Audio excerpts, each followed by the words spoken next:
બધા જ વક્તાઓએ બહુ વિગતે વાત કરી અને સાપકડામાં તો હું ત્રીજી વખત આવ્યો. આખી કથાનો સાર એ છે કે જે જયેશભાઈએ કીધું કે કોંગ્રેસ પાર્ટીનો એક એક સિપાહી અમારા પ્રદેશ પ્રમુખની હાજરીમાં ઉપસ્થિતિમાં તમને વચન આપીએ છીએ કે બાપના બોલે તમારા માટે લડી લઈશું. આ વાત તો પાકી. હવે મહેરબાની કરીને તમે આ ચોરોથી થાકો ને, 30 વર્ષ થયા, હવે તો તમે થાકો. તમે અને હું દુનિયાની શક્તિ લગાડીને રેલી કરીએ, યાત્રા કરીએ, ધરણા કરીએ, આંદોલન કરીએ, જેલોમાં જઈએ, એફઆઈઆર બોલીએ અને ફરી આના બટન દબાવો તો મોત આવે કે નહીં? આ આપણે બંધ કરવું પડશે ને મારા વાલા. થાંભલાના મુદ્દે દિલો જાનથી તમારી સાથે. હજી ચોથી વખત સાપકડાવવાની તૈયારી. 5મી વખત બોલાવો તો 5મી વખત આવીશ. અમે સવારે ઉઠીએ અને રાત્રે હુઈ જઈએ, આ જ ધંધો કરીએ છીએ. લોકો માટે લડવા સિવાય અમારા જીવનમાં બીજી કોઈ પ્રવૃત્તિ નથી. પણ માનનીય લાલજીભાઈની, નૌશાદભાઈની, ઋત્વિજભાઈની, ગીતાબેનની, મહેશભાઈ રાજકોટિયાની, અમારી બધાની ચિંતા એ છે. આ થાંભલા વાળો પ્રશ્ન 2 મિનિટ આપણે સાઈડમાં મૂકી દો. 400 નો બાટલો 600 કર્યો, આપણે ચૂપ રહ્યા. 800 કર્યો એટલે ફરી ચૂપ રહ્યા. એટલે 1000 કર્યો કે નહીં કર્યો? અને હજી નહીં બોલે 1200 કરશે કે નહીં કરે? કરવાને ને. આપણી ઉઘાડી આંખ સામે 400 નો બાટલો 1000 પહોંચાડ્યો. અદાણીને, અંબાણીને દુનિયાના ગૌચર પથરાયા.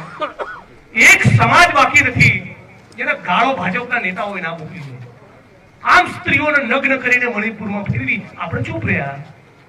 મધ્યપ્રદેશના મંદસૌરમાં ખેડૂતની છાતી પર ગોળીઓ મારી તો આપણે મોરબીમાં કે સુરેન્દ્રનગરમાં કલેક્ટરને આવેદન પત્ર આપ્યું ના.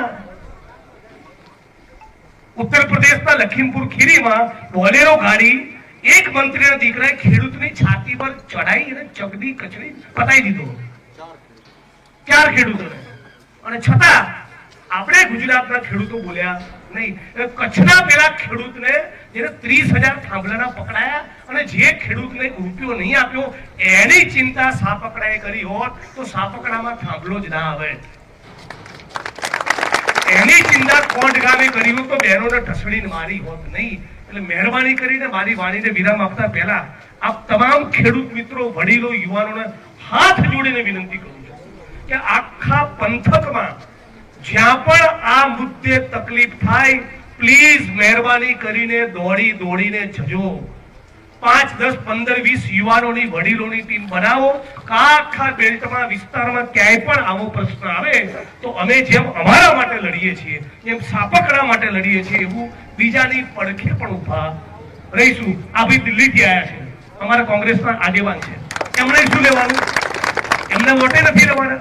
હું મારો મત વિસ્તાર જુદો છે, ઋત્વિજભાઈનો મત વિસ્તાર જુદો છે, માનનીય અમિતભાઈનો મત વિસ્તાર જુદો છે, મહેશભાઈનો બી પરિવારનો કામ ધંધો છે. અમે બધા એટલા માટે આવ્યા છીએ કે કોંગ્રેસ તરીકે, વિપક્ષ તરીકે અમારી જવાબદારી છે. વિપક્ષ તરીકે અમારું કર્તવ્ય બને કે મીડિયામાં બોલીએ, વિધાનસભામાં બોલીએ, રોડ પર તમારી સાથે ઉતરીએ, પણ સામે અમે પણ તમારા પોતાના હિતમાં, પોતાના દીકરા દીકરીઓના હિતમાં વિચારો કે જે લોકો આ કેવા, આ કોની જોડે આપણે વળતર માંગીએ છીએ? આ રામ મંદિરના 200 કરોડ થઈ ગયા. તમે કલ્પના તો કરો, સાચું ખોટું? આખા ગુજરાતના, ભારતના ખૂણે ખૂણેથી આપણા હિન્દુ ભાઈ બહેનોની આસ્થાનું પ્રતીક લોકોએ પોતાના પગારમાંથી, પેન્શનમાંથી જમીનો વેચી કરોડ રૂપિયાના લોકોએ દાન કર્યા. સિંધી સમાજના ભાઈ બહેનો ભેગા થઈને 200 કરોડની ચાંદી આપી. બધું ચાલો. આ બધું આપણે સમજવું પડશે. હવે ચૂંટણી આવે છે, છેલ્લી વાત કહું ત્યારે લોચો ક્યાં પડે છે? આપણે અકળાયેલા તો છીએ. મોંઘવારી ભયંકર છે, બેરોજગારી ભયંકર. શું કરે? હાલ આપણે જે બેઠા છીએ ને 300 લોકો એમાંથી જુઓ, આમાંથી કોળી સમાજના 32 ઘર એટલે કે 109 વોટ છે. કોણ એનો આગેવાન છે કે પેલો શિક્ષક છે? ભાઈ અહીંથી તને વાપી મૂકી દઈશ, વોટ પડાઈશ કે નહીં? દલિત સમાજનો આગેવાન, હા તારા મોટા ભાઈ પર 2 કેસ થયેલા, પણ અંદર ગલાવું તો વોટ પડાવે છે. પછી જોયું પેલા 6 ઘર એવા છે પીવાની ટીમ વાળા છે, બોટલ આપી દો. એટલે ચોકડીઓનું કામ કરવા મનરેગાના મજૂરો જાય છે 150 જણા. શું કરશો? 500 પકડાઈ દો. એટલે પૈસા, દારૂ અને સત્તાનું દમન અને દાદાગીરી કરીને ચૂંટણીઓ ફેરવી નાખે છે, વોટ ચોરી પણ કરે છે. તો આનો ઈલાજ એ જ કે આ ગામમાંથી, આ તાલુકામાંથી, આ જિલ્લામાંથી, આ ગુજરાતમાંથી આ ચોરોને પાડવા માટે કચકચાઈને ક્રાંતિ કરો. એક નવો સૂરજ ઉગે એવી જવાબદારી તમે પણ લો અને અમે પણ લઈએ. કોંગ્રેસ પાર્ટી પક્ષ તરીકે અમારી જવાબદારી સમજી તમારી વચ્ચે દિલો જાનથી છીએ.